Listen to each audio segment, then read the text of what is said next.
I traced my finger along the edge of the wooden armrest, the one I'd carved myself 3 years ago, when I was still naive enough to believe craftsmanship could build a lasting marriage. Every groove, every imperfection in the grain, I knew by heart. I'd spent 14 hours hand-sanding this piece, choosing red cedar because Claire once said it smelled like home. But wood remembers everything, every cut, every mistake, every moment you thought you could fix something broken by just sanding it smooth. You can't. This cabin wasn't just a building. It was my masterpiece. My first independent architectural project after I left Hendricks and Associates to start my own sustainable design firm. I'd sketched the initial concept on our honeymoon in Vancouver, watching the way morning light hit the water through our hotel window. I wanted to capture that exact feeling, that sense of peace, of permanence. The irony wasn't lost on me. I was sitting in the home I designed for my wife, waiting to catch her with another man. My hands were shaking. I pressed them flat against my thighs, willing them to stop. Architects don't shake. Architects build, control, create order from chaos. But this was controlled demolition. Across from me sat Harper Lewis, dark hair pulled back in a simple ponytail, hands wrapped around a wine glass she hadn't sipped from in over 20 minutes. She wore a gray cashmere sweater and dark jeans. Nothing fancy, but there was something about the way she held herself, like someone who'd already shattered and glued the pieces back together, knowing they'd never fit quite right again. We didn't speak. We didn't need to. The silence between us wasn't comfortable. It was the silence of two people in the same lifeboat, watching the ship go down. We'd become unlikely allies in the span of 11 days, two strangers bound together by the oldest betrayal in human history. I wondered if she was as terrified as I was, if her heart was hammering the same way mine was, if she'd spent the last hour in the bathroom throwing up like I had. Outside, gravel crunched under tires. Harper's eyes met mine across the table. The amber lamplight caught the edge of her face, and I saw something flicker there. Not just resolve, fear, anger, grief, all of it at once. "That's them," she said quietly. Her voice cracked on the second word. I nodded. Couldn't speak. My throat had closed up. The black SUV door slammed, that distinctive thunk of a luxury vehicle. Through the window, I watched my wife Claire step out of the passenger side, holding pale pink tulips wrapped in brown paper. She was laughing, that bright, carefree laugh I hadn't heard directed at me in months, maybe years. She looked radiant. Her hair caught the dying sunlight, turning it copper. She was wearing the navy dress I'd bought her for her birthday 2 years ago, the one she said she'd save for special occasions. This was a special occasion, apparently. Behind her, a man in a leather jacket grabbed a suitcase and a gift bag from the trunk. Tall, athletic build, dark hair with just enough gray at the temples to look distinguished. Mason Lewis, Harper's husband. The man who'd been sleeping with my wife in the home I'd built with my own hands. They looked like a couple returning from their honeymoon, not two people committing adultery, not two people destroying lives, just happy. I felt something twist in my gut, not just anger, something uglier, envy. When was the last time Claire had looked at me like that? Mason said something I couldn't hear, and Claire threw her head back laughing. He put his hand on the small of her back. Familiar, possessive, casual. The way I used to touch her when we were still us. The front door handle turned. Harper straightened in her chair but didn't stand. I stayed perfectly still, my architect's mind noting every detail even as my heart tried to pound its way out of my chest. The way the door opened exactly as I'd designed it, smooth on its custom hinges. The way the entryway floor would force them to step fully into the room before they could see us in the living area. I designed this space for revelation, for that moment when you walk in and the view of the lake takes your breath away. I just never imagined this particular truth being revealed. Claire stepped inside first, mid-laugh, flowers in hand. Then she froze. Everything stopped, her smile, her breath. Time itself seemed to pause in that awful, perfect moment of recognition. I watched it happen in slow motion, the way her face changed. Happiness to confusion to recognition to horror, like watching a building collapse floor by floor. Mason bumped into her back, confused. Claire, what? He looked up. Our eyes met. For a split second, I saw his brain trying to process what he was seeing. A stranger in his romantic getaway cabin. Then realization hit, and his face went white. The gift bag slipped from his hands. Glass shattered. Champagne. Dom Perignon by the smell. And the liquid spread across my carefully stained hardwood floors like blood at a crime scene. The sound echoed through the space I'd designed for perfect acoustics. I'd been so proud of that. The way sound carried, clean and pure. Now it just amplified the destruction. Claire's mouth opened, but no words came out. The tulips fell from her hands, and the petals scattered across the entryway like pink confetti at a funeral. I stood slowly. My legs felt like water, like the lake outside, unstable, ready to pull me under. But I stood anyway. Welcome to your weekend getaway, I said. My voice came out steadier than I expected. Too steady. The voice of a man who'd spent 11 days preparing for this exact moment. The voice of a man who was barely holding it together but refused to let them see it crack. Mason stepped forward, his face cycling through emotions too fast to track. Who the hell are you? Tyler Donovan, I said. Each word felt like pulling nails. The architect who designed this cabin. The one who hand-selected every piece of wood you're standing on. The one who spent 6 months of his life creating this space because he thought he was building a future. I paused, letting it land. Also, Claire's husband. Harper stood beside me, her movement deliberate and unhurried, but I could see her hands shaking, could see the effort it took to keep her voice level.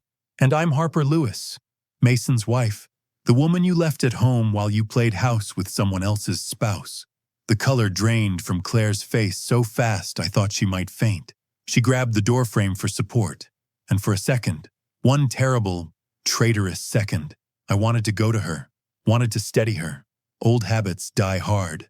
Tyler, her voice was small, broken. This isn't what? I cut her off, and now my voice wasn't steady anymore. It was rising, cracking at the edges. Isn't what it looks like. Isn't the same cabin I spent 6 months designing? Isn't the same place where I proposed to you 5 years ago on that deck? I pointed toward the windows, my hand shaking.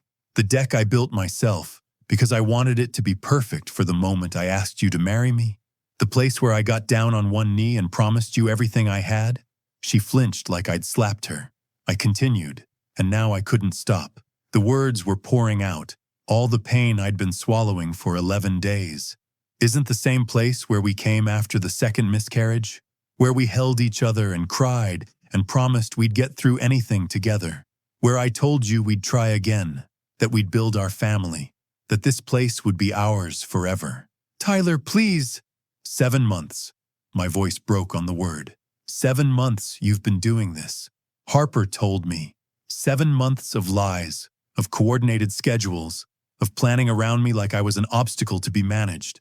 I looked at her directly, and I felt tears burning in my eyes. I hated that, hated showing weakness, but they came anyway. Was it before or after we scattered Mom's ashes here? I'm curious about the timeline. Did you bring him here before or after we threw her ashes in the lake, and I told you about how she always believed in us? Tears were streaming down Claire's face now. Mason stepped forward, his face shifting from shock to anger. Harper, let me explain. Harper laughed, a bitter, sharp sound that had no humor in it. Explain what, Mason? The texts about pink lace sets and counting hours? The hotel receipts I found?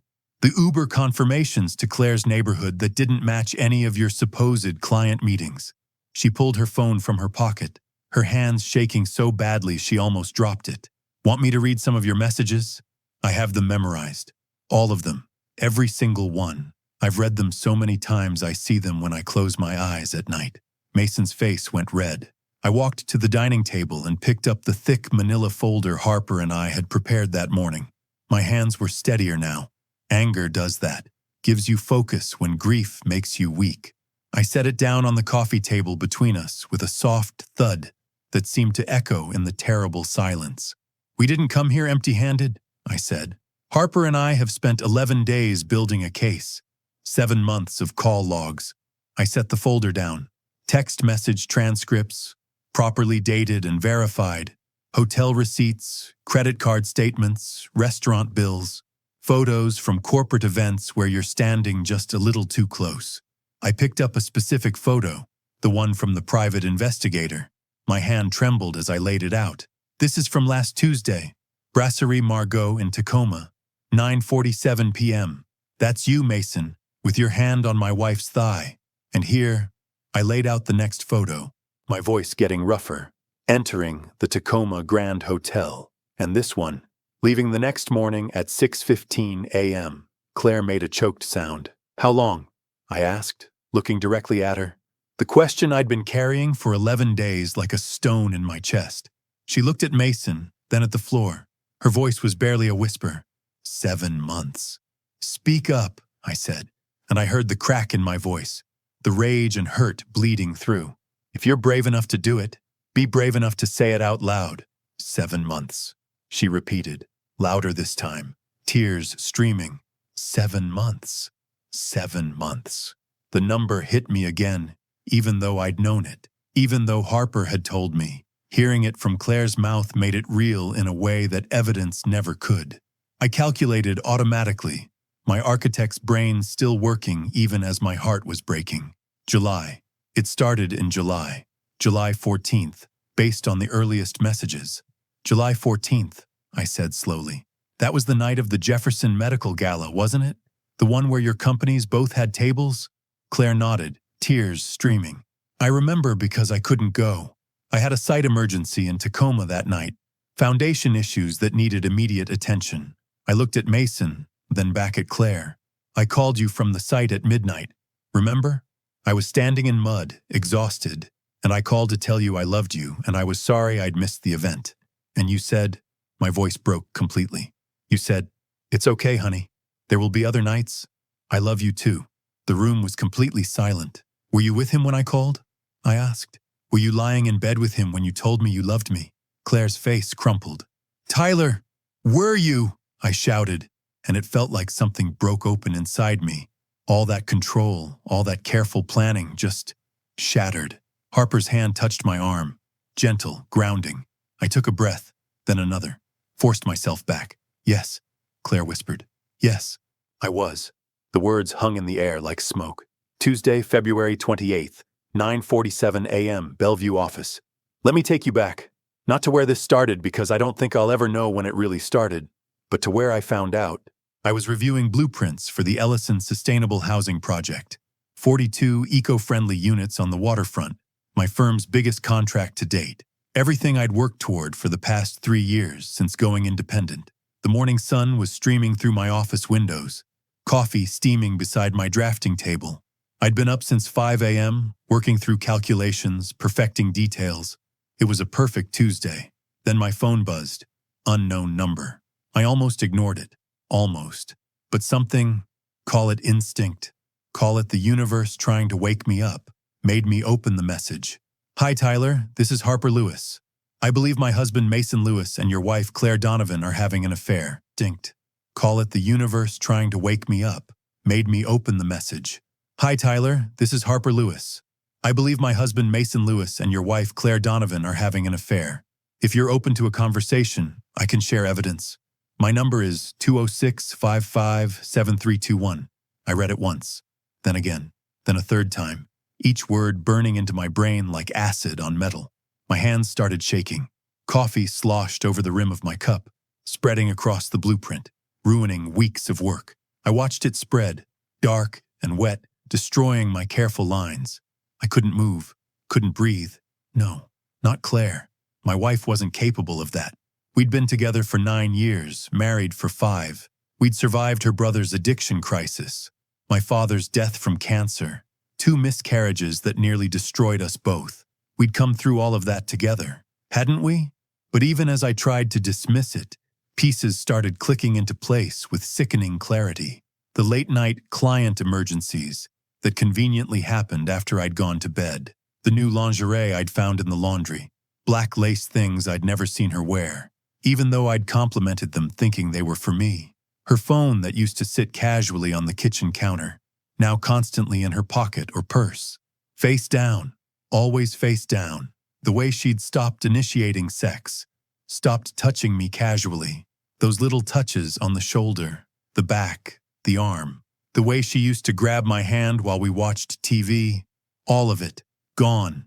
And I'd told myself it was stress, work, the miscarriages, grief. I'd told myself we just needed time. Tyler will be in San Jose all week. The memory hit me like a truck. Last month, I'd overheard her on the phone saying that exact sentence. I'd been upstairs, heading to the bedroom, when I heard her voice through the door. At the time, I'd been confused because I hadn't told her about the San Jose trip yet. I'd only mentioned it in passing to her mother during a call when Claire wasn't even in the room. How did she know? Unless she'd been listening more carefully than I thought. Unless she needed to know my schedule for reasons I didn't want to consider. I stared at my phone. The coffee stain was spreading, ruining the blueprint. I should do something about it. Salvage it. Fix it. But I couldn't move. My phone buzzed again. I jumped, nearly dropping it. But it was just Claire. A text. Don't forget. Dinner with the Parkers tonight at 7. Wear something nice. Love you. Love you. She'd signed it with a heart emoji. I felt sick. I stared at the message for a long time. Then I looked back at Harper Lewis's number. My fingers moved before my brain could stop them. Is this some kind of joke? 3 dots appeared immediately. Whoever Harper Lewis was, she'd been waiting for my response. I wish it were. I have texts, photos, and their weekend plans at the Lake Chelan cabin. Can we meet? I know this is shocking, but I have proof.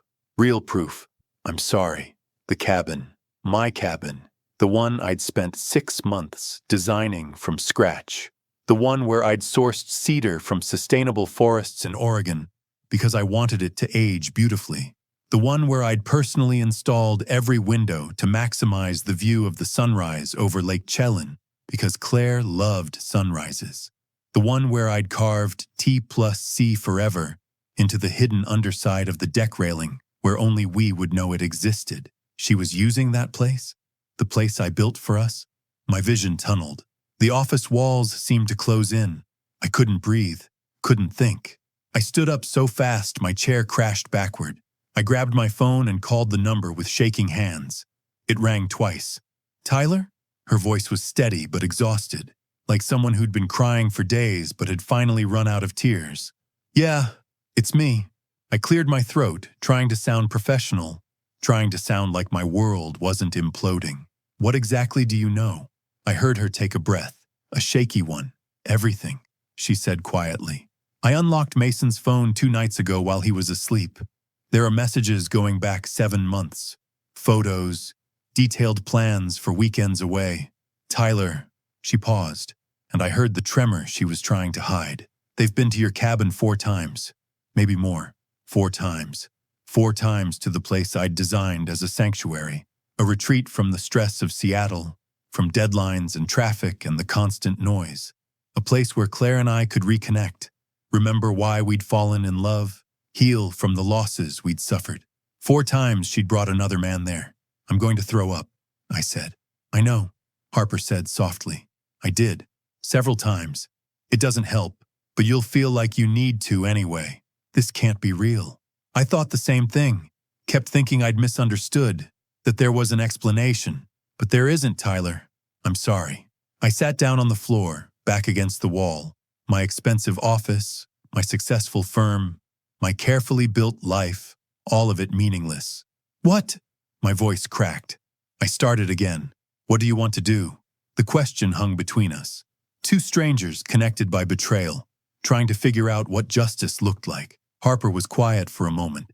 When she spoke again, her voice was different, harder, more resolved, but with an undercurrent of something fragile. I want to be there when they arrive. I want them to walk into that cabin and see us together, both of us. I want them to know, that we chose this, that we're not the fools who stayed home crying while they laughed at us. Something in her words resonated. This wasn't about revenge. It was about refusing to be erased, about reclaiming our dignity before it was completely destroyed. When? I asked. This Sunday. According to Mason's calendar and the messages I found, they're planning to arrive at 6 p.m. He told me he has a financial seminar in Spokane all weekend. She probably told you something similar. I pulled up my own calendar with shaking hands. Sunday was marked. San Jose, investor pitch meeting. But here was the thing Claire didn't know. I'd rescheduled that meeting to Friday afternoon. The investors had wanted to move it up. I'd been planning to surprise Claire by coming home early, maybe taking her to Canlis, that expensive restaurant she loved. I was going to try to fix us. The irony was almost funny. Almost. I still have the spare key, I said slowly. The one Claire thinks I lost last summer. Then we'll get there first, Harper said. We'll be waiting. Wednesday, March the 1st, 6:23. I didn't sleep that night? Couldn't. Every time I closed my eyes, I saw them. Claire and Mason, in my cabin, in the bed I'd chosen. Under the skylight I'd positioned specifically so Claire could see the stars. When Claire came downstairs at 6:30 a.m., I was already at the kitchen table with coffee, my laptop open. "You're up early," she said, pouring herself coffee. She was wearing my old college sweatshirt, the one that was more holes than fabric. She looked comfortable, content, beautiful, and I hated her for it. "Big project deadline." I lied. It came out smooth, easy. Funny how quickly you can learn to lie when you're living with someone who's mastered it. "You work too hard." She kissed the top of my head absently, already scrolling through her phone. I wondered if she was texting him, if they were making plans, if they were laughing about me. "Don't forget," she said. "I have that client dinner in Tacoma tonight. I'll be home late." "No problem," I said. "I'll probably work late anyway." She smiled and left the kitchen. I sat there, staring at my coffee, watching the steam rise and dissipate, like our marriage. There one moment, gone the next. There was no client dinner. I'd already checked her company calendar, nothing scheduled.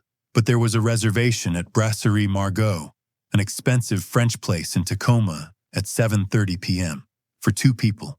I wondered if she'd wear the navy dress, if Mason would pay, or if they'd split it, if they'd order the wine they never drank with me because it was too expensive for a regular night. Apparently, he rated the expensive wine. Thursday, March the 2nd, 2:15 p.m., first meeting with Harper.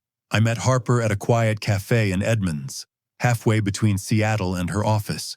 I spotted her immediately, sitting in a corner booth, hands wrapped around a ceramic mug, eyes scanning everyone who entered with the paranoia of someone living a double life. When our eyes met, something passed between us. Recognition, not of each other, but of the particular kind of pain we were both carrying. The kind that makes you feel like you're drowning in a room full of people and nobody notices. "Tyler," she said simply. "Harper." I sat down across from her. She looked exhausted, dark circles under her eyes, hair pulled back hastily. But there was something in her expression, a determination that looked like it was the only thing keeping her upright. She didn't waste time on small talk, just slid her phone across the table. I looked down at the screen. Mason. "Can't wait for the weekend. The cabin, wine, and that pink lace set. I'm counting the hours." Claire. "Tyler will be in San Jose. We'll have the whole place to ourselves. I'm bringing the good Bordeaux, the one we've been saving." Mason. "Perfect. I'm tired of hotel rooms. Your place feels more real. Your place. Not our place. Not Tyler and Claire's place. Your place. Like I didn't exist. Like the months I'd spent designing it. The money I'd invested. The dreams I'd built into every corner. None of it mattered. I was just an obstacle, an inconvenience to be worked around. I felt something crack inside my chest. Literally felt it. Like a physical sensation of something breaking. Harper swiped to the next screen without saying anything. A photo appeared. Claire's bare feet on hardwood floors. The custom hickory planks I'd sourced from a mill in Montana. I'd visited the mill myself, spent an entire day selecting boards, checking grain patterns, ensuring quality. In the photo, morning sunlight streamed across the floor exactly as I'd designed it to, through the east-facing windows positioned at the precise angle to catch the sunrise. And there were his shoes, Mason's shoes, in frame, in my space, in my art. I leaned back, closing my eyes, pressed my palms against them until I saw stars. "I'm sorry," Harper said quietly. "I know this is—" "How long have you known?" I asked, eyes still closed. I couldn't look at her, couldn't look at anything. 2 weeks, but I suspected for months. Her voice was steady but hollow. Mason started pulling away last summer. Stopped touching me. Stopped talking to me about anything that mattered. He'd come home from work dinners, smelling like perfume that wasn't mine. When I asked about it, he said it was a client who'd hugged him. She laughed bitterly. I wanted to believe him. I needed to believe him. Because if I didn't believe him, then I had to face that my marriage was a lie. I opened my eyes. What made you check his phone? He got sloppy, she said. 2 weeks ago, his phone buzzed during dinner. I glanced at it, just a reflex, and saw Ted. 2 weeks ago, his phone buzzed during dinner. I glanced at it, just a reflex, and saw a preview of a text from C. Donovan. It said, "Missed you already. Can't wait for next time." When I asked who C. Donovan was, he said it was a colleague. She paused, staring at her coffee. But the way he said it, I knew. The same way you know when someone's lying. It's not about the words. It's about everything else. So you unlocked his phone. He uses his birthday for everything. 4 digits. That's all that was between me and the truth. Her smile was bitter. I found everything. 7 months of messages, photos, hotel receipts, Venmo payments, splitting dinners and weekend trips. A whole parallel relationship I knew nothing about. She pulled up a spreadsheet on her phone. Color-coded, cross-referenced, meticulous. "I'm a CFO," she said. "I know how to build a case. I know how to document evidence." So that's what I did, because I needed to be absolutely certain before I destroyed my life. I stared at the spreadsheet. Dates, times, locations, amounts. Every lie quantified and categorized. "You're thorough," I said. I had to be. She looked at me directly. "Are you certain? Because once we do this, there's no going back. We can't unknow this. We can't pretend we didn't see it." Was I certain? I thought about the past 7 months. Every late night Claire had blamed on work. Every weekend she'd been too tired for the things we used to do together. Hiking, the farmer's market, driving to the coast. Every time I'd initiated sex, and she'd said she wasn't in the mood, but in a way that made me feel like I was being pushy for even asking. I thought about the way she'd stopped asking about my projects. The way she'd stopped saying, "I love you," unless I said it first.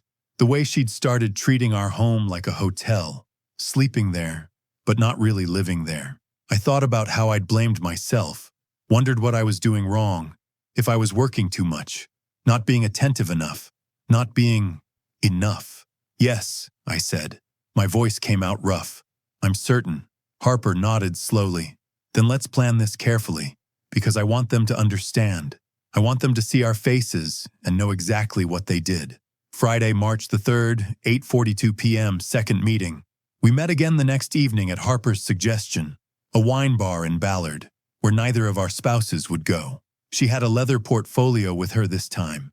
Inside were printed message threads, highlighted and annotated like legal documents. "I made copies," she said, sliding the portfolio across the table. "Everything's dated and verified. I also pulled phone records from our cellular account." She pointed to a highlighted section. Outgoing calls from Mason's number to Claire's number, sometimes lasting over an hour.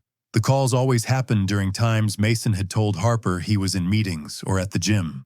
"They talk on the phone," I said, and something about that detail gutted me more than the physical evidence. This wasn't just sex. They had conversations, intimacy, the kind Claire and I used to have late at night, about dreams and fears and nothing and everything. "Every Tuesday and Thursday evening," Harper said, "like clockwork, 7:30 to 8:45 p.m., sometimes longer."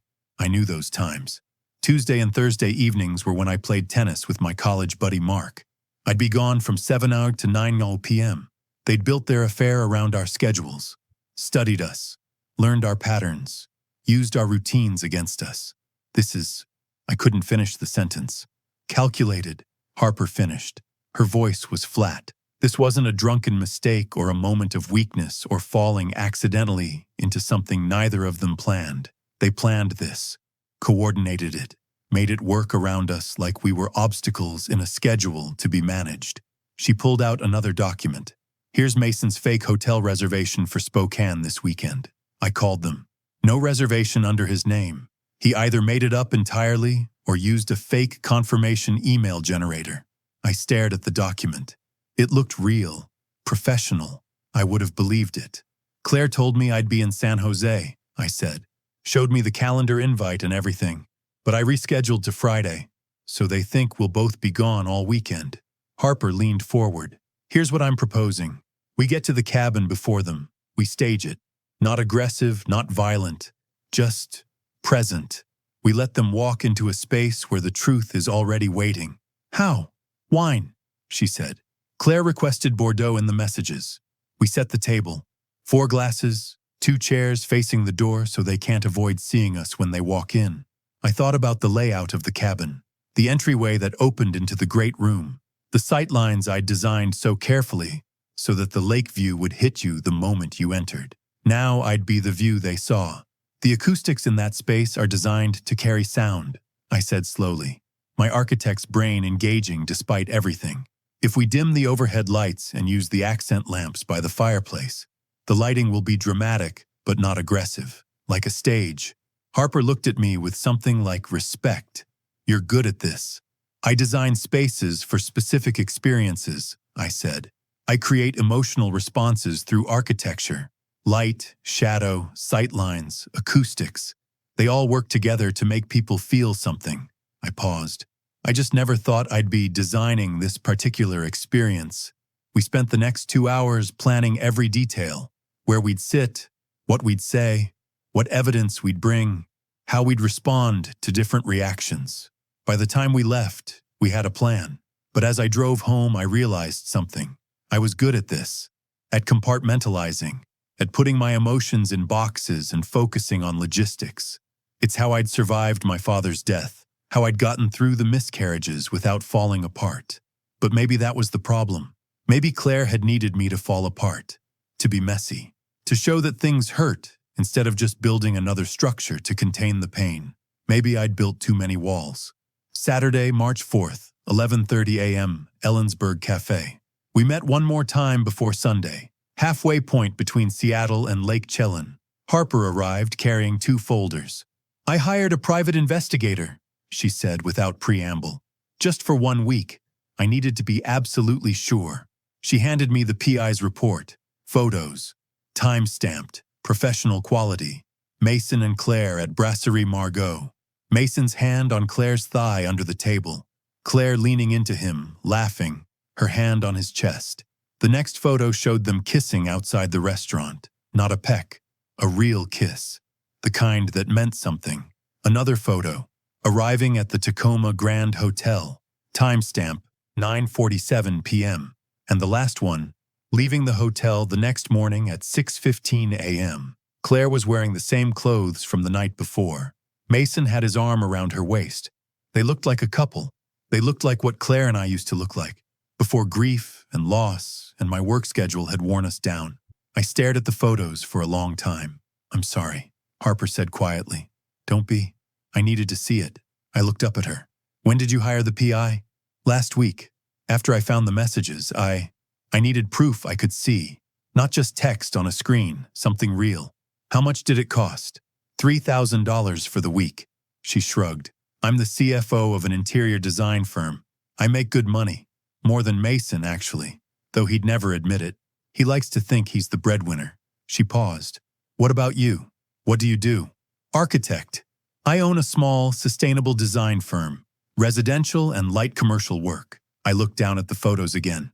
The cabin, that was my first major solo project.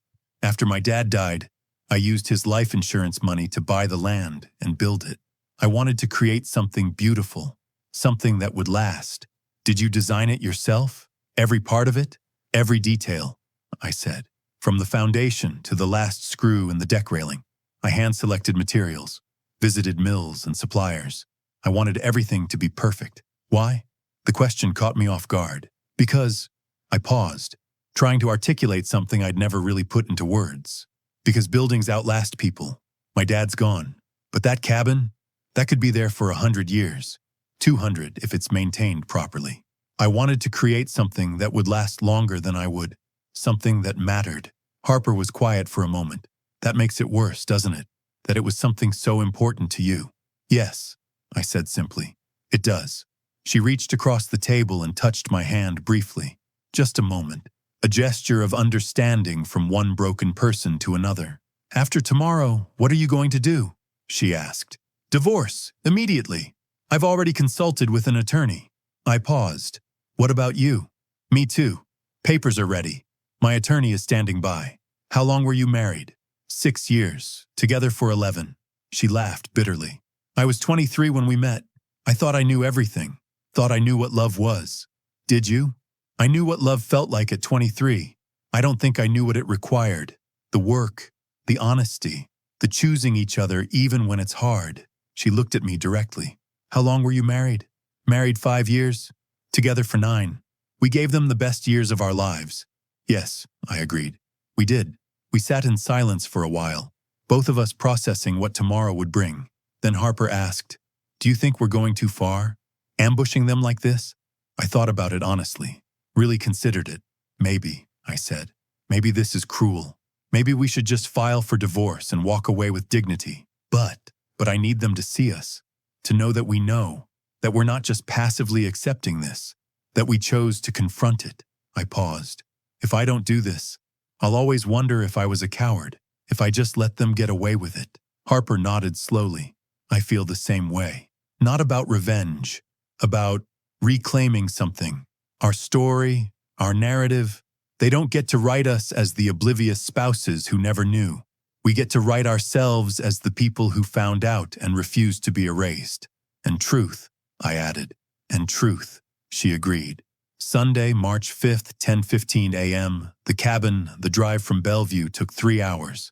3 hours of silence, NPR on low, coffee in the cup holder I never drank. 3 hours of my mind turning over everything, every memory, every moment I'd missed the signs, every time I'd chosen to believe her because the alternative was too painful. As I pulled up the gravel drive, the cabin appeared through the pine trees. I sat in the car for a long time, just looking at it.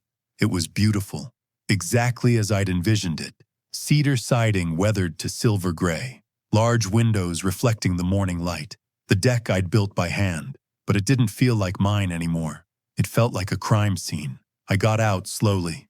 The morning air was cold and crisp, carrying the scent of pine and water.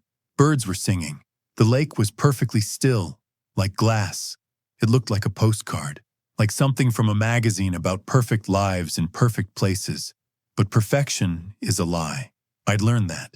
I climbed the steps to the deck, the same steps where I'd preached about perfect lives in perfect places. But perfection is a lie.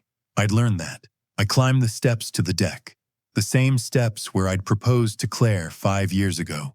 I'd been so nervous that day, hands shaking as I got down on one knee. The ring box felt huge in my pocket, like everyone could see it. But when I asked her, and she said yes, and she kissed me with tears running down her face, that was the happiest moment of my life. I stood at the railing now, looking out at the lake, the same view, the same sky, the same water lapping against the shore. But everything was different. I reached under the railing, feeling for the carved words I'd etched there years ago. My fingers found them. T+C forever. I traced the letters slowly. Forever. What a stupid word. What a naive promise. Nothing lasts forever. Buildings fall, wood rots, stone crumbles, people leave. Forever is a lie we tell ourselves to feel safe. I unlocked the door and stepped inside. The cabin smelled like cedar and dust and something else. Perfume. Not Claire's usual scent. Something sweeter, more floral. So she'd changed her perfume for him. I walked through the space slowly, cataloging every detail with my architect's eye. A throw blanket I didn't recognize on the couch. Not the wool one Claire and I had bought together at the farmer's market. This was cashmere, expensive, luxury, new wine glasses in the cabinet, crystal, the kind that costs $50 each, a different brand of coffee in the pantry. Not our usual Starbucks Pike Place. This was some local artisan blend. She'd been redecorating, making it theirs, erasing me from my own creation. I felt that crack in my chest widen. Harper's car pulled up 20 minutes later. I watched from the window as she got out, moving slowly, like someone recovering from an injury. She stood for a moment, looking at the cabin, then at the lake, then back at the cabin. She climbed the steps, taking in everything. "It's beautiful," she said when I opened the door. Her voice was soft, sad. "Thanks. It was supposed to be." She understood immediately. "I'm sorry this place is tainted now." "Me too." We went inside. The silence between us was comfortable in a strange way. Two people who didn't need to explain their pain to each other. Harper set her bag on the dining table and pulled out her folders of evidence, along with the bottle of wine she'd brought. "Claire's favorite Bordeaux," she said. "Chateau Margaux. $200 a bottle. I bought it this morning." I pulled out my own contribution, a bottle of Macallan 25. "Mason's favorite scotch. I saw it in the photos from the PI. $600. Harper looked at me, surprised. "That's expensive. I want them to know we're serious, that we're not amateurs, that we've thought about every detail just like they did." I paused. "Money doesn't matter anymore. The marriage is over. Might as well make an impression." We spent the next hour preparing the space. I arranged 2 chairs facing the entryway, positioned exactly where Claire and Mason would see us the moment they entered. Not aggressive, not blocking their path, just present, unavoidable. Harper set out 4 wine glasses on the coffee table. Crystal, the expensive kind. She placed the folders of evidence on the table where they'd be clearly visible but not confrontational, like exhibits in a museum. "Here are the facts. Documented, undeniable." I adjusted the lighting, dimmed the overhead fixtures, turned on the warm accent lamps near the fireplace. The light pooled in specific places, creating shadow and depth. It looked dramatic without being theatrical, intentional without being staged. Then we stepped back and assessed the room. "How do you think they'll react?" Harper asked. I thought about Claire, the woman I'd loved for 9 years, the woman I thought I knew. "She'll cry," I said. "It's her instinct when she's cornered. She'll try to make us feel guilty for confronting her, turn it around somehow, make herself the victim. And Mason? I don't know him," Harper said. "But my guess? Anger first, then deflection. He'll try to logic his way out, minimize, say it wasn't supposed to go this far, like that makes it better. Will it work? No." We sat down in our prepared positions. The cabin was silent except for the ticking of the wall clock I'd bought in Vancouver on our honeymoon. The one Claire said reminded her of her grandmother's house.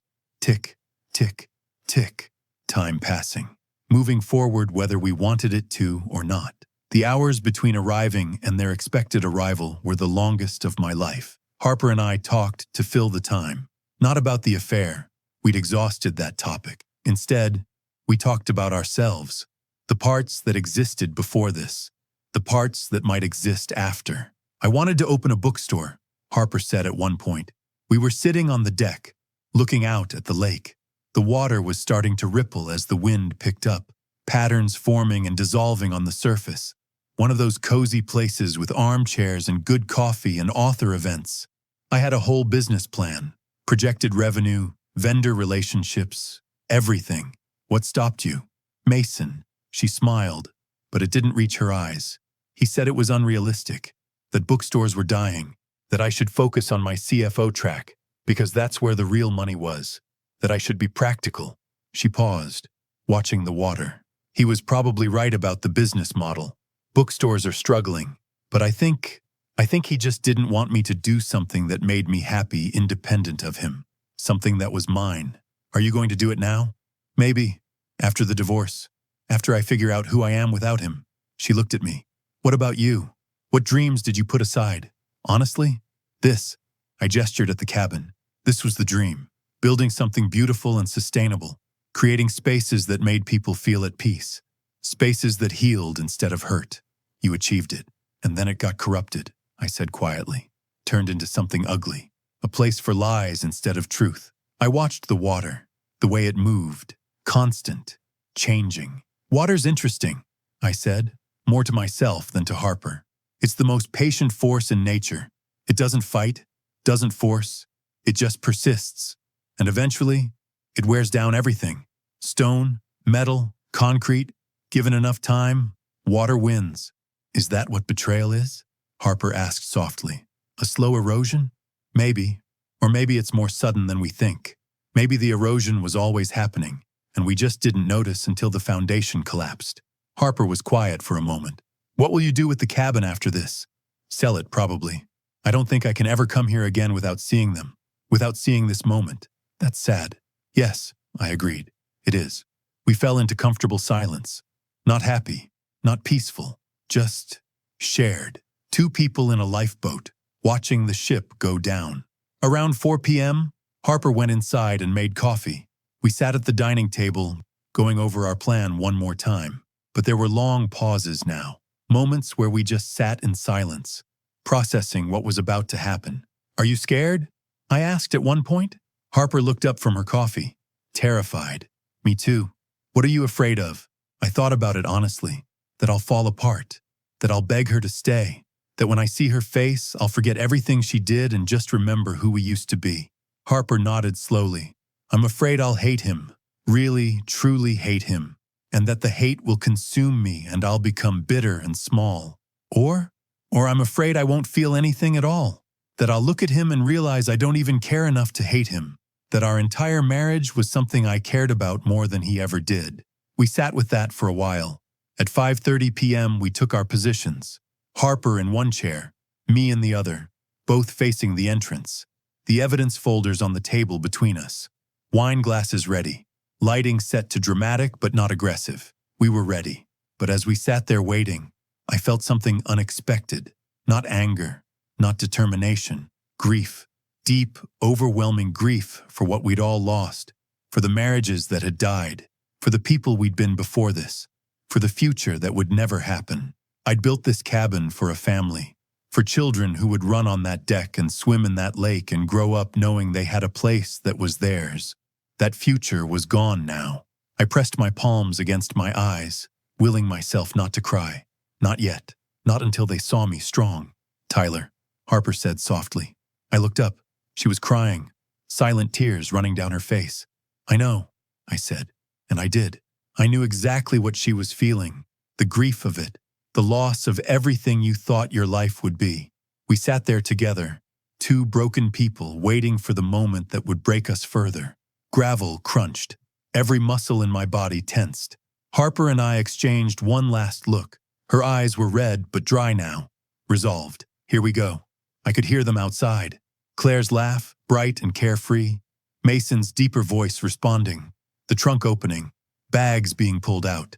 They sounded happy. And God, that hurt more than anything. The front door handle turned. My heart was hammering so hard I could feel it in my throat. My hands were shaking despite everything. Years of client presentations, of controlling my responses, of staying professional under pressure. None of it mattered now. Claire stepped inside first, mid-laugh, tulips in hand. She saw us, and I watched her world end. Her smile didn't just disappear. It collapsed, like a building imploding. Every feature falling from happiness to confusion to recognition to horror. The transformation took maybe 2 seconds. It felt like hours. Mason bumped into her back. "Claire, what?"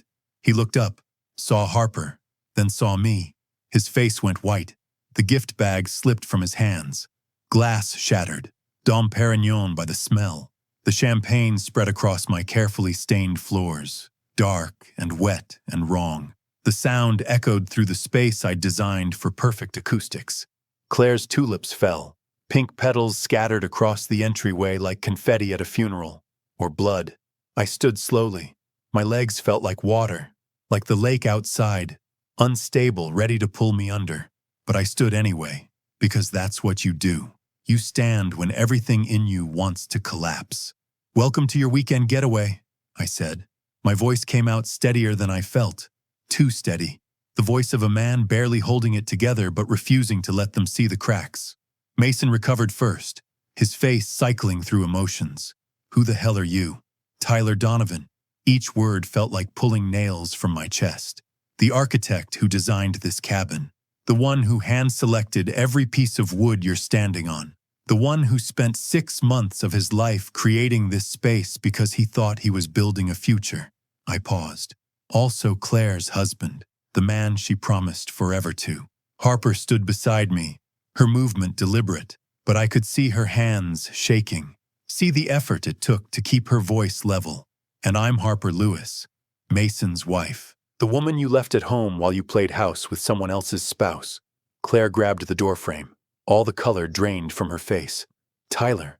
Her voice was small, broken. This isn't... And something in me snapped. All that control, all that careful planning, it shattered. Isn't what? I shouted, and I felt tears burning in my eyes. Isn't what it looks like? Isn't the same cabin I spent 6 months designing? Isn't the place where I proposed to you? I pointed at the deck, my hand shaking violently. I got down on one knee right there, with the sunset behind me because I wanted it to be perfect, because I wanted you to remember that moment forever. Tyler, please, forever! I was yelling now, really yelling, and I couldn't stop. That's what we said, forever. And you brought him here, to the place where we came after the second miscarriage, where we held each other and cried and promised we'd get through anything together. Claire was crying now, but I didn't care, couldn't care. 7 months, 7 months you've been doing this, while I worked late to build our future, while I mourned our lost children, while I tried to figure out what was wrong with me because you stopped touching me. My voice broke completely. Was it before or after we scattered Mom's ashes here? Tell me. I need to know. Did you bring him here before or after we threw her ashes in that lake and I told you about how she always believed in us? How she said we'd make it through anything? Harper's hand touched my arm. Gentle. Grounding.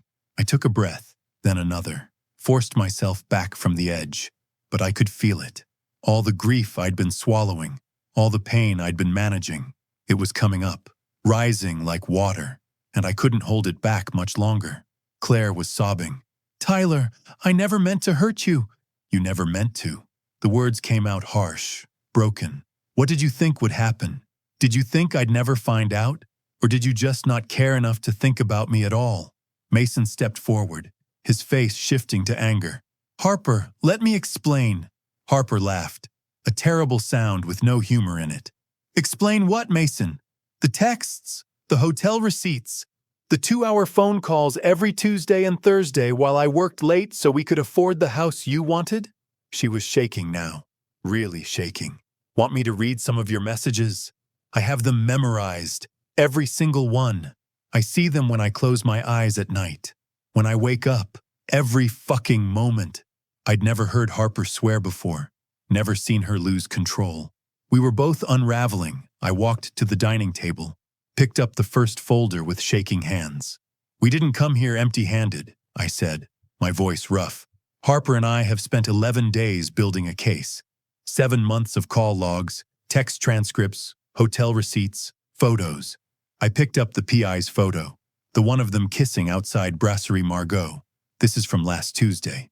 That's you, Mason, with your hand on my wife. And here, my voice was getting louder again, entering the Tacoma Grand Hotel and leaving the next morning. I looked at Claire directly. How long? The question I'd been carrying like a stone. She looked at Mason, then at the floor. 7 months. Speak up. I wasn't in control anymore. If you're brave enough to fuck him in my cabin, be brave enough to say it. 7 months, she shouted back, tears streaming. 7 months. Are you happy now? Is that what you wanted to hear? No, I said, and my voice broke completely. I wanted to hear that this was a mistake, that it was one night, that you still loved me, that we could fix this. I sank into the chair behind me. But you can't fix this, can you? Because it wasn't a mistake. It was a choice. Over and over and over again. You chose him. The room fell into awful silence. Harper wasn't done. She picked up her second folder with shaking hands. There's more, she said, looking at Mason.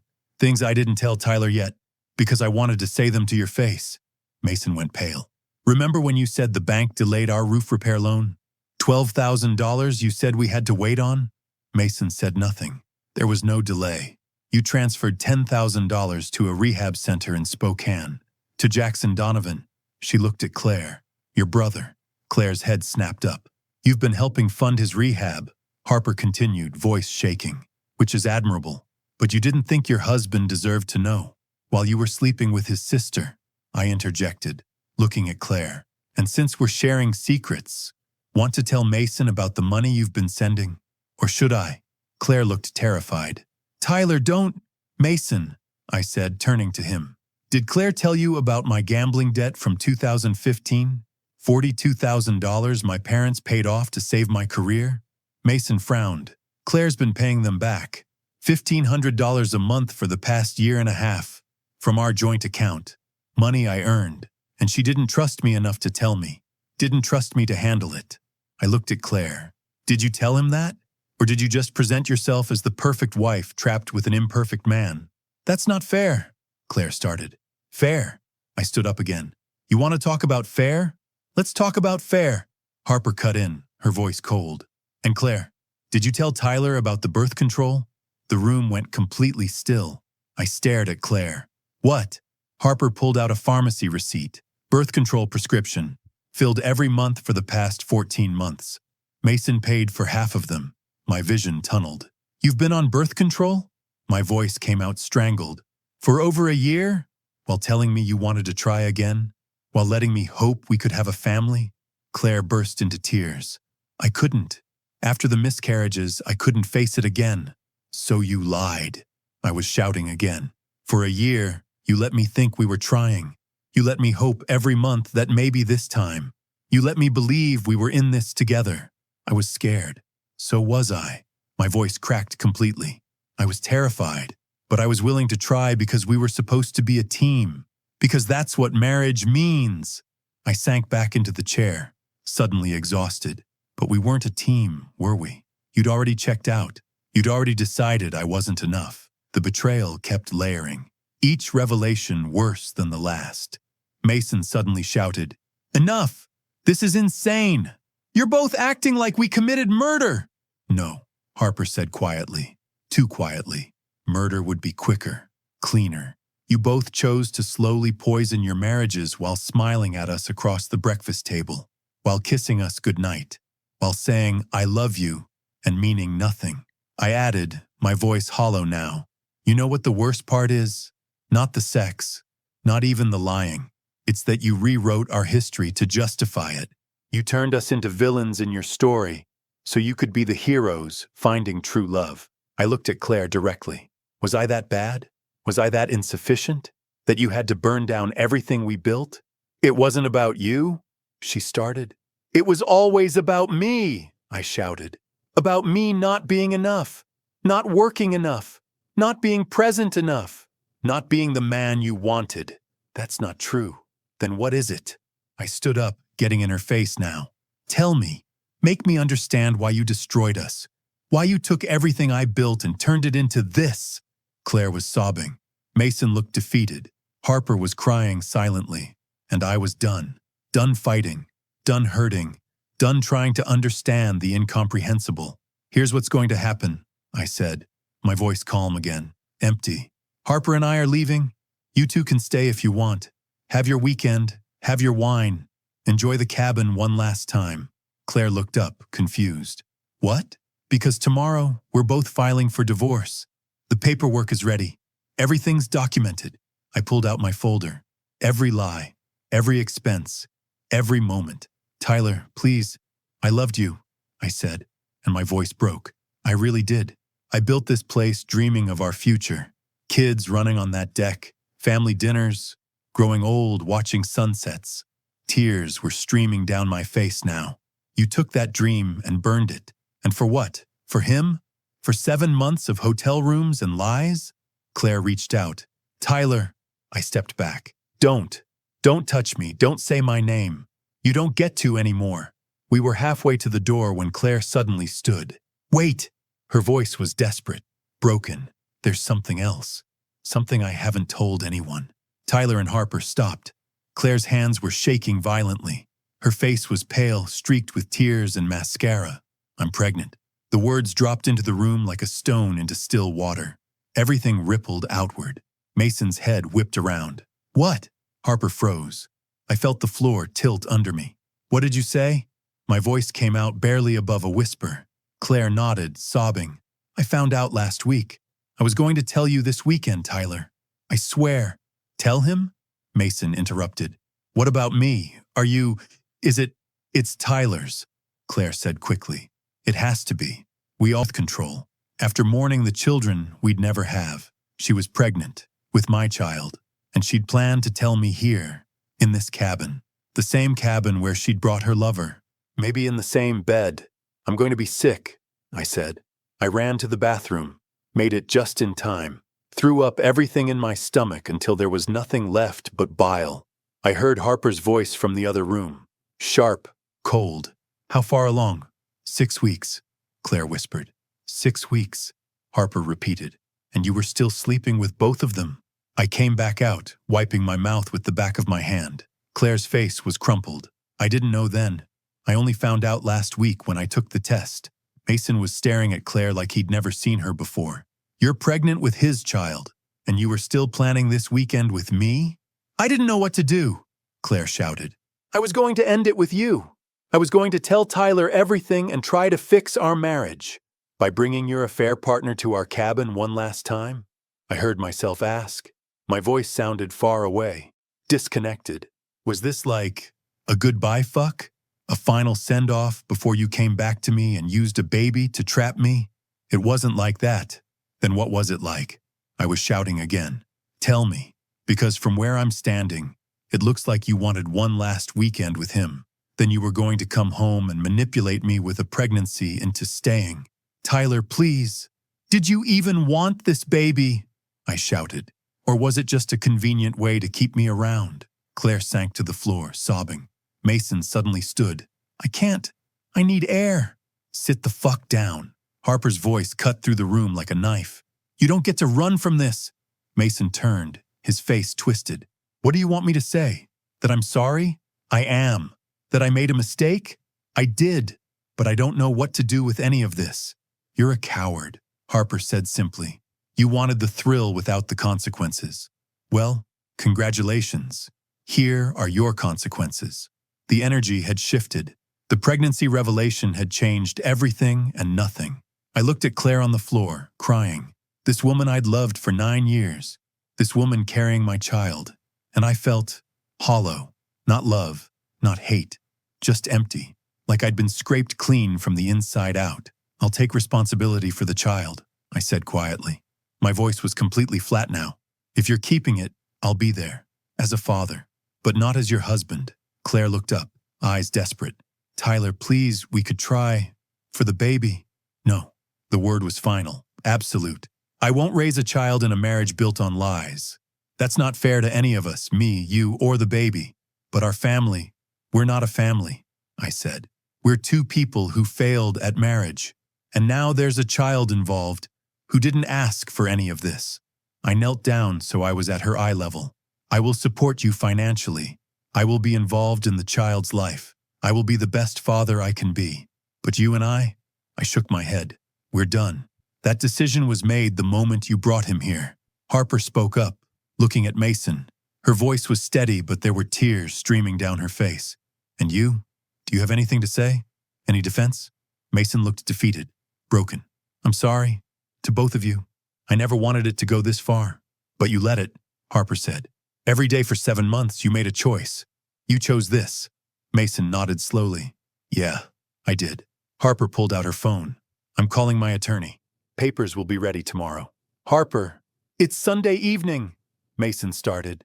I don't care what day it is, she shouted. I want out. I want out of this marriage. I want out of this life. I want to stop seeing your face and wondering which version of you was real. She was breaking down now, really breaking down. Was any of it real? Did you ever love me?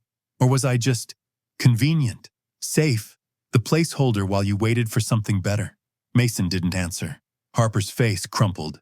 Oh God, you never loved me. Not really. That's not true. It is, she shouted through tears. If you loved me, you couldn't have done this.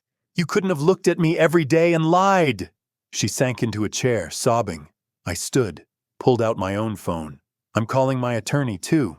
Claire looked between us, panic in her eyes. You're really doing this? Right now? Yes, I said simply. But the baby will have 2 parents who live separately, like millions of other children. I looked at her directly. You made your choice, Claire. Now live with it. Harper and I left together.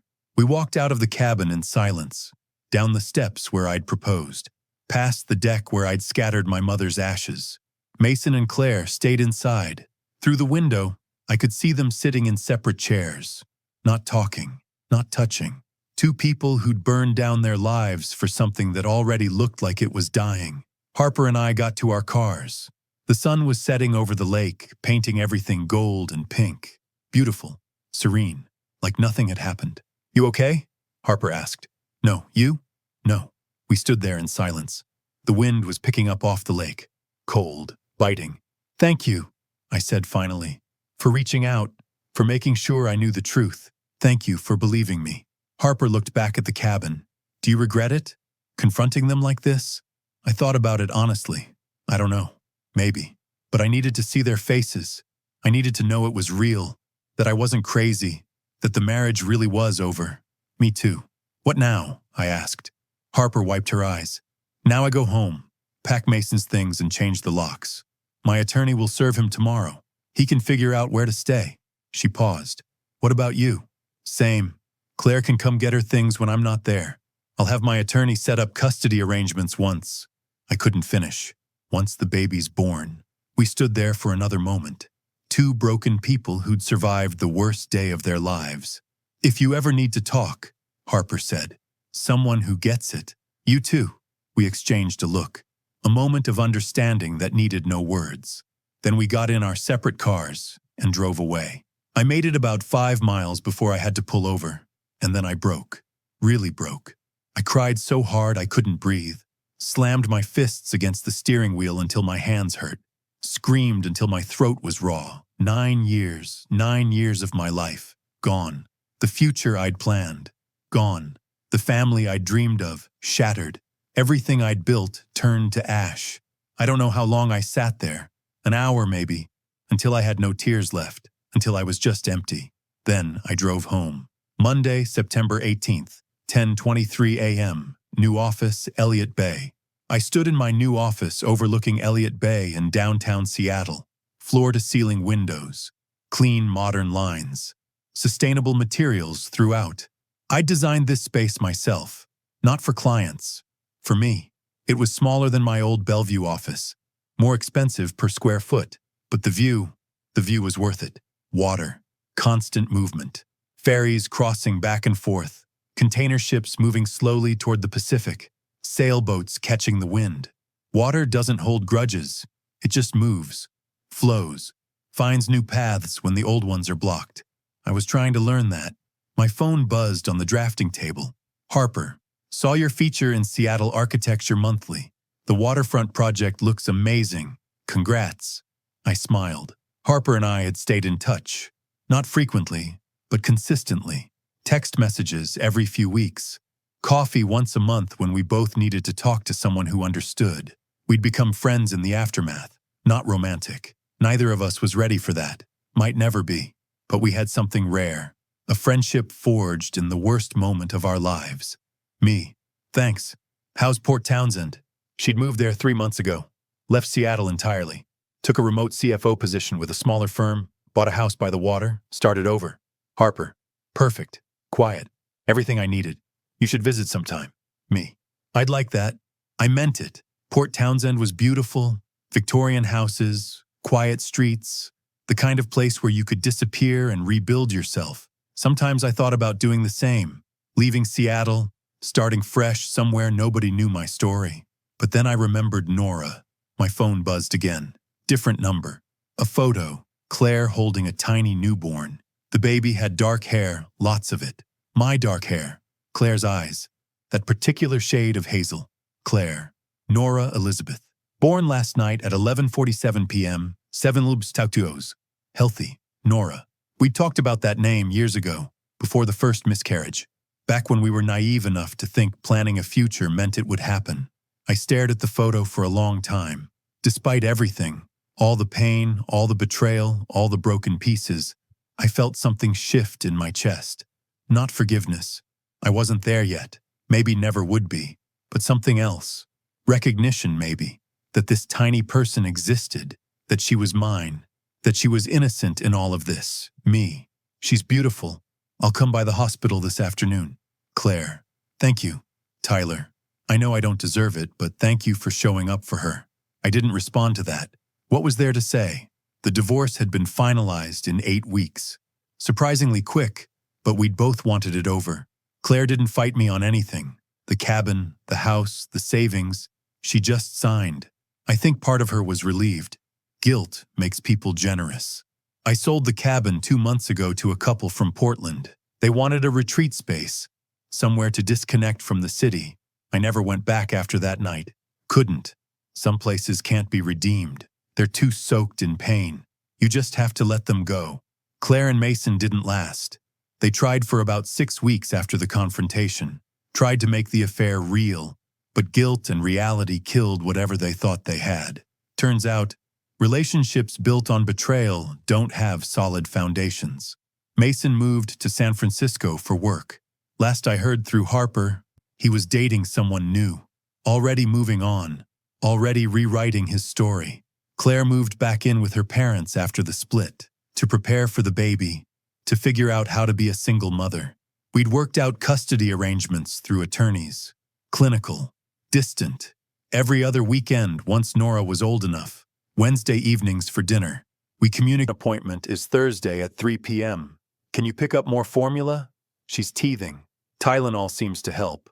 Polite, functional, empty. As for Harper and Mason, divorced within 3 months. He didn't fight it either. Harper told me once, during one of our coffee meetings, that Mason had seemed almost relieved, like he'd been waiting for permission to leave. Cowards always are, she'd said, stirring her latte slowly. They want out, but they want someone else to pull the trigger. That way they get to be the victim instead of the villain. I arrived at Swedish Hospital with flowers, yellow roses, neutral, appropriate, the kind of flowers you bring to someone you used to know. Claire was in a private room on the maternity ward, exhausted but glowing in that way new mothers do, like they've just run a marathon and won. Nora was asleep in a clear plastic bassinet beside the bed, wrapped in a hospital blanket with pink and blue stripes. "Hi," Claire said softly when I entered. Her voice was careful, uncertain. "Hi." I set the flowers on the side table. Didn't know what to say next. 6 months ago, I'd known every inch of this woman, every scar, every fear, every dream. Now she was a stranger holding my daughter. I walked to the bassinet, looked down. Nora was tiny, so much smaller than I'd expected. All babies are small, but seeing it in person, seeing this fragile person who was mine, it hit differently.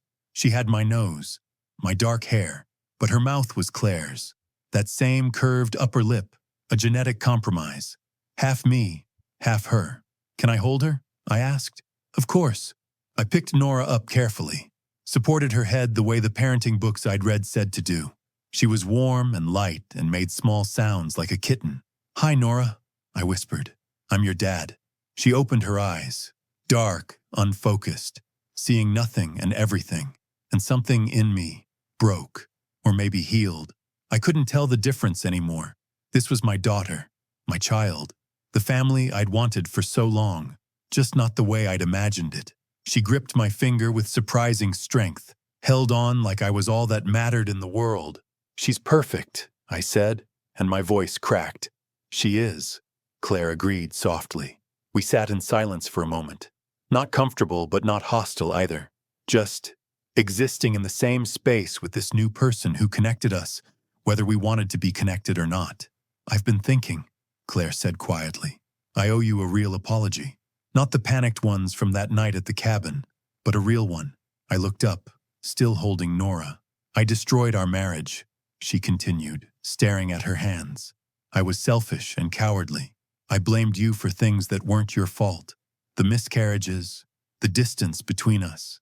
Instead of talking to you, instead of telling you I was struggling, I looked for comfort elsewhere." She paused, tears gathering in her eyes. "You deserved better. You deserved honesty. You deserved a partner who fought for the marriage instead of running away from it." "Yes," I agreed simply. "I did." Claire nodded, wiping her eyes. "I know we'll never be together again. I know I destroyed that, but I hope, eventually, we can be good co-parents. For her." I looked down at Nora, still gripping my finger. "We will be," I said, "because she deserves 2 parents who put her first, who show up, who don't make her pay for our mistakes." "Thank you," Claire whispered. I stayed for another hour, held Nora while Claire dozed, watched this tiny person sleep and breathe and exist. Before I left, I bent down and kissed Nora's forehead. "I love you," I whispered. "I'll always show up for you. I promise." It was the easiest promise I'd ever made. Sunday, December 10th, 2:47 p.m. Whidbey Island snow was falling over Puget Sound, rare for this part of Washington. Usually we got rain, constant, gray, depressing rain. But today was different. Perfect white flakes drifting down from a pearl gray sky. I stood on the deck of my new house, watching the snow settle on the water. It melted instantly on contact. But for a moment, just a moment, the snowflakes floated on the surface like tiny white boats. Then gone. I'd designed this house myself. A modern A-frame on Whidbey Island, 45 minutes from Seattle by car and ferry. Smaller than what Claire and I had shared. More intentional. Every detail chosen for function and beauty. Floor-to-ceiling windows overlooking the sound. Sustainable materials throughout. Solar panels. Rainwater collection. A wood stove for cold nights. And a deck. Always a deck. Because I still believed in outdoor spaces, in the way a good deck could frame a view and make you feel connected to something larger than yourself. The cabin had been poisoned, but the concept wasn't wrong. Just the execution. The people. Inside, Nora was napping in her crib, 3 months old now. Still tiny, but growing. Changing every day. She stayed with me every other weekend. Claire brought her Friday evening, picked her up Sunday afternoon. We'd developed a system. Polite handoffs in parking lots. Brief updates about feeding schedules and sleep patterns. No personal conversation. It was working. Sort of. My phone buzzed. "Harper, are you free next weekend? I'm coming to Seattle for work. Dinner?" Me. "Yes. Canlis at 7. Harper. Perfect. I want to hear about the Bainbridge project." I smiled. The Bainbridge Island project was my biggest contract yet. A zero-emissions residential development. 30 units. Complete creative control. Everything I'd been working toward. It was good. My practice was thriving. I'd hired 2 junior architects and an intern. We'd moved into a bigger office space. From the outside, it looked like I'd recovered, like I'd moved on. But inside was more complicated. I'd started seeing a therapist 2 months after the confrontation, Dr. Sarah Chen. She specialized in betrayal trauma and grief. "You're allowed to be angry," she'd said during our 3rd session. "You don't have to forgive to heal. Sometimes acceptance is enough." "What if I never accept it?" I'd asked. "Then you carry it differently. You learn to make room for it instead of letting it consume you." That's what I was trying to do. Make room. Some days were easier than others. I'd been seeing someone casually too. A landscape architect named Sarah Reeves I'd met at a sustainable building conference. Nothing serious. Coffee dates, dinner occasionally. Easy conversations about work and design and nothing too deep. She knew I was divorced. Knew I had a daughter. Knew I wasn't looking for anything serious. She was fine with that. Said she was in the same place after her own divorce 3 years ago. It was nice. Comfortable. But sometimes I'd catch myself comparing her to Claire. The way she laughed. The way she took her coffee. Small things that shouldn't matter, but did. I was trying not to do that. Trying to let Sarah be Sarah instead of not Claire. It was harder than it should be. Inside, Nora started crying. That particular cry that meant she was awake and hungry. I went in, picked her up, held her against my chest. "Hi, baby girl. Did you have a good nap?" She made small sounds, already rooting for a bottle she couldn't have yet. Claire was still breastfeeding, so I had stored milk in the fridge. I warmed it, tested it on my wrist, like the parenting book said, then settled into the rocking chair by the window. Nora latched onto the bottle immediately, her dark eyes staring up at me. These moments, these quiet, simple moments, were what I lived for now. Not the big projects or the professional success or the new office with the view. This tiny person depending on me, trusting me. "Your mom's coming to pick you up in a few hours," I said softly. "Then I won't see you for 2 weeks. It was the hardest part. The every other weekend arrangement. 2 weeks felt like forever when you were watching someone grow this fast. But it was fair, and Nora needed her mother. So I'd learned to let go. To trust that Claire, despite everything, loved our daughter, would keep her safe. I'm going to miss you, I whispered. But I'll see you again soon, I promise. She finished the bottle, milk drunk and happy. I burped her, changed her diaper, dressed her in the outfit Claire had packed. A red Christmas dress with white trim. Too fancy for just hanging out at home, but Claire liked taking photos. At 4 p.m. exactly, headlights appeared in the driveway. I carried Nora to the door, her diaper bag packed and ready. Claire got out of her car, looking tired. Being a single mother was hard. I could see it in the dark circles under her eyes, the way she moved a little slower. "Hi," she said, reaching for Nora. "Hi, she ate about an hour ago. Changed her 20 minutes ago. She slept well, thanks." Claire took Nora, who immediately settled against her mother's shoulder. That particular recognition babies have, the smell of their mother, the sound of her heartbeat. "How was your weekend?" Claire asked, strapping Nora into the car seat. "Good.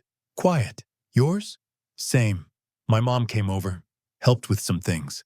Awkward silence. This was always the hardest part, the handoffs. We weren't strangers, but we weren't friends. We were just two people who'd failed at marriage, but were trying not to fail at parenting. "She's beautiful," I said, because it was true, and because I didn't know what else to say. "She is," Claire agreed. Then, softer, "She has your smile." I looked at Nora, now buckled in and starting to fuss. "And your eyes." Claire nodded, closed the car door, turned to me. "Tyler, I know this is still hard, for both of us, but thank you. For showing up, for being present, for not punishing me through her." I nodded. "She's innocent. She deserves better than our mess." "She does." Claire got in the car, started the engine. I stood in the driveway watching them leave until the taillights disappeared around the bend. Then I went inside. The house felt empty now, too quiet. I poured myself a scotch, sat on the deck despite the cold, watched the snow fall on the water, melting, disappearing, like it was never there. Saturday, June 15th, 11:34 a.m., Whidbey Island. Nora was 9 months old now, crawling, babbling, getting into everything. She was with me for the weekend, currently on the living room floor, surrounded by toys she was more interested in throwing than playing with. "Dada!" she said, holding up a stuffed whale. My heart stopped every time she said it. "Yes, that's a whale. Can you say whale?" "Dada!" Close enough. My phone rang. Harper's name on the screen. "Hey," I answered. "Hey yourself. What are you up to?" "Watching Nora destroy my living room? You?" "Sitting on my porch drinking coffee and watching the ferry come in? Living the dream." I smiled. "Sounds nice." "It is." Pause. "Tyler, I'm seeing someone." The words hung in the air for a moment. "That's great," I said, and meant it. "Tell me about him." "His name is David. He's a history teacher at the high school here. Divorced. 2 kids who are in college now. We met at a bookstore. He was buying a book I'd recommended to someone else." She laughed softly. "It's early, very early, but it's nice. He's kind, patient. He knows about Mason and everything that happened, and he's not trying to fix me or rush me. He's just there." "That's exactly what you need," I said. "What about you? Are you still seeing Sarah?" "No. We ended it about a month ago. Mutual. We liked each other, but we weren't in it, you know. It felt like we were both going through the motions." "I get that. I think I need more time," I said. "I thought I was ready, but I'm not. I keep comparing everyone to who I thought Claire was, and that's not fair to anyone. You're being smart, taking your time, or I'm just scared," I admitted. Harper was quiet for a moment. "You know what Dr. Chen told me?" she said. "She said that after betrayal, we have 2 choices. We can close off and never trust again, or we can stay open and risk getting hurt again. Both are valid. Both are survival strategies. Which one are you choosing?" "I don't know yet. Some days I feel ready. Other days I want to build a wall around myself and never let anyone in." "Same." We sat in comfortable silence for a moment, connected by phone and shared experience. "How's the Bainbridge project?" Harper asked eventually. "Good. We broke ground last month. First phase should be done by next spring. I saw the photos you posted. It looks amazing." "Thanks. It's been healing, actually. Building something good. Something that will last and help people. It reminds me why I became an architect in the first place. I'm happy for you, Tyler. Really. I'm happy for you too. You deserve good things." After we hung up, I sat with Nora on my lap, both of us looking out at the water.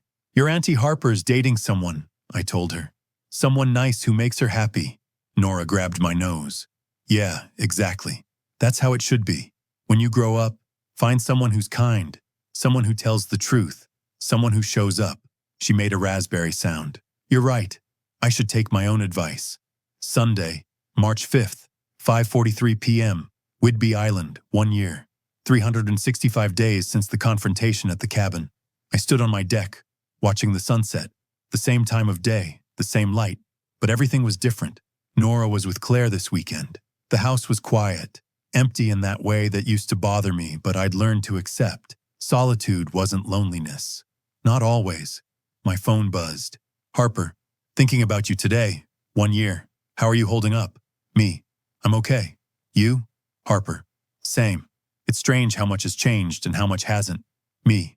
Yeah. Harper. David asked me to move in with him. I stared at the message for a moment. Me. That's huge. What did you say? Harper. I said I needed time to think about it. But Tyler, I think I want to say yes. Me. Then say yes. Harper. Just like that? Me. Just like that. You deserve happiness. You deserve someone who shows up. If David is that person, don't let fear stop you. Harper. What about you? Are you happy? Was I? I looked around at the house I'd designed, the practice that was thriving, the daughter who called me Dada and lit up when I walked into a room. Was I happy? Me. I'm getting there. Some days are harder than others, but I'm not where I was a year ago. I'm not drowning anymore. Harper. That's good. That's really good. Me. I'm learning that happiness isn't a destination. It's more like maintenance. You have to keep choosing it, keep building it, even when it's hard. Harper. When did you get so wise? Me. Therapy. Lots of therapy. She sent a laughing emoji. Harper. Same. We texted for a while longer, then said goodbye. I stood on the deck as the sun disappeared below the horizon, turning the sky from gold to pink, to purple to dark. 1 year ago, I'd sat in a cabin I'd designed, waiting to confront my wife about her affair. 1 year ago, my marriage had ended. My future had shattered. Everything I thought I knew had turned to ash. And now I was here, on an island, in a house I'd built for myself, with a daughter who depended on me, with a practice that was thriving, with friends who understood, with a future that was uncertain but possible. I wasn't the same person I'd been a year ago, that Tyler had believed in forever, had built structures thinking they'd last, had trusted that love and effort were enough. This Tyler knew better. Nothing lasts forever. Buildings fall, wood rots, people leave. But that didn't mean you stopped building. It just meant you built differently, with your eyes open, with acceptance of impermanence. You built knowing it might not last, but building anyway because the alternative was giving up, and I wasn't ready to give up. Saturday, March 3rd, 2:17 p.m., Whidbey Island. Nora was 2 years old now. Walking, talking, a tiny person with opinions about everything. No, Daddy, she said, pushing away the broccoli on her plate. Don't like it. You liked it last week. Don't like it now. I sighed. Fine. 3 more bites, then you can have strawberries. 2 bites. Deal. She ate 2 microscopic bites of broccoli, then held out her plate triumphantly. I gave her strawberries. Parenting was a constant negotiation with a tiny tyrant who had my eyes and Claire's stubborn streak. I loved every exhausting minute of it. My phone buzzed. A text from Sarah, not the landscape architect, a different Sarah. Sarah Mitchell, an environmental engineer I'd met 6 months ago at a conference on sustainable building. Sarah M. Still on for tonight? 7 p.m.? Me. Yes. Looking forward to it. This Sarah was different. She knew my whole story. The betrayal, the divorce, the slow rebuild. I told her on our 3rd date because I was tired of hiding it. She'd listened without judgment, then said, my ex cheated too. I get it. We'd been seeing each other for 4 months now, taking it slow. No rush, no pressure. It was nice, easy, comfortable. Not the passionate, all-consuming love I'd had with Claire at the beginning. But maybe that was good. Maybe passionate and all-consuming burned too hot and too fast. Maybe this steady, honest, compatible thing was better. I was still figuring it out. Me. Claire's picking up Nora at 4. Should be ready by 6:30. Sarah M. Perfect. I'm excited to finally try that new place on the island. After lunch, Nora and I went for a walk on the beach. She loved collecting this one, Daddy, she said, holding up a broken clamshell. That's a good one. For Mommy. We'll give it to her when she picks you up. Claire and I had gotten better at the co-parenting thing. We'd even managed a few conversations that didn't feel like hostage negotiations. She was seeing someone too, a guy named Tom who worked in tech. Seemed nice enough from the brief interactions I'd had with him. Nora liked him, which was what mattered. At 4 p.m., Claire arrived. Nora ran to her. Mommy, I have a shell for you. Claire knelt down, taking the broken clamshell like it was a precious gem. This is beautiful, sweetheart. Thank you. Daddy said it was good. Daddy was right. Claire looked up at me. Something passed between us. Not love, not even friendship exactly, but maybe peace. We'd both moved on, both rebuilt our lives. Both accepted that we'd failed at marriage but didn't have to fail at everything. How was your weekend? Claire asked. Good. We went to the farmer's market, played on the beach, read about 1,000 books. She loves when you read to her. I know. Awkward pause. Tom and I are thinking about getting engaged, Claire said suddenly. I nodded slowly. That's good. I'm happy for you. Really? Really. You deserve to be happy, Claire. Both of us do. She smiled, a real smile. You're seeing someone too, right? Sarah? Yeah. It's still early, but it's good. I'm glad. Nora tugged on Claire's hand. Mommy, let's go. I want to show you my room. Claire laughed. You'll show me next time, sweetheart. We need to get home for dinner. After they left, I got ready for my date with Sarah. As I drove to the restaurant, I thought about the past 2 years. The pain hadn't disappeared. I still had moments, usually late at night, where I felt the old anger rise up, the betrayal, the lies, the loss of who I thought we'd be. But those moments were getting rarer, shorter, less consuming. I was learning to carry it differently, to make room for it without letting it define me. The cabin was gone. The marriage was over. The future I'd planned was dead, but I was still here, still building, still showing up. For Nora, for my work, for myself, and maybe eventually, for Sarah. Not because I'd healed completely. You never really heal completely from betrayal. The scar tissue remains. But because I'd learned that broken things can still be beautiful, that you can build something new from the ruins of what was. That's what architects do, after all. We take empty space and create possibility. We take broken ground and build foundations. We take nothing and make it something. Sunday, March 5th, 6:47 p.m. Whidbey Island, 5 years. Nora was 5 years old now, in kindergarten, losing her first tooth. Growing up so fast, it hurt to watch. She was at Claire and Tom's this weekend. They'd gotten married 2 years ago in a small ceremony I hadn't attended, not out of bitterness, but because some boundaries were healthy. Sarah and I had gotten married last year. Small ceremony on this deck overlooking the sound. 20 people. Simple vows. No pretense. She was inside now, making dinner. I could hear her humming, some song from the 90s she loved. I stood on the deck, looking out at the water. 5 years since the confrontation. 5 years since my first marriage ended. Harper had texted me earlier. Harper, 5 years. Can you believe it? Me, barely. How are you doing? Harper, good. Really good. David and I are talking about adopting, maybe giving his kids a younger sibling. Me, that's wonderful. Harper, I never thought I'd be here, happy, trusting someone again. But here I am. Me too. Harper, are you happy? I'd sat with that question for a long time before answering. Me, yes. Not the way I thought I'd be. Not the life I planned. But yes, I'm happy. Harper, that's all we can ask for, I think. Not the life we planned, but a good life anyway. Me, yeah, that's enough. Now, standing on my deck, I thought about that. Was I happy? My second marriage was solid, based on honesty and patience and realistic expectations. Sarah knew my flaws. I knew hers.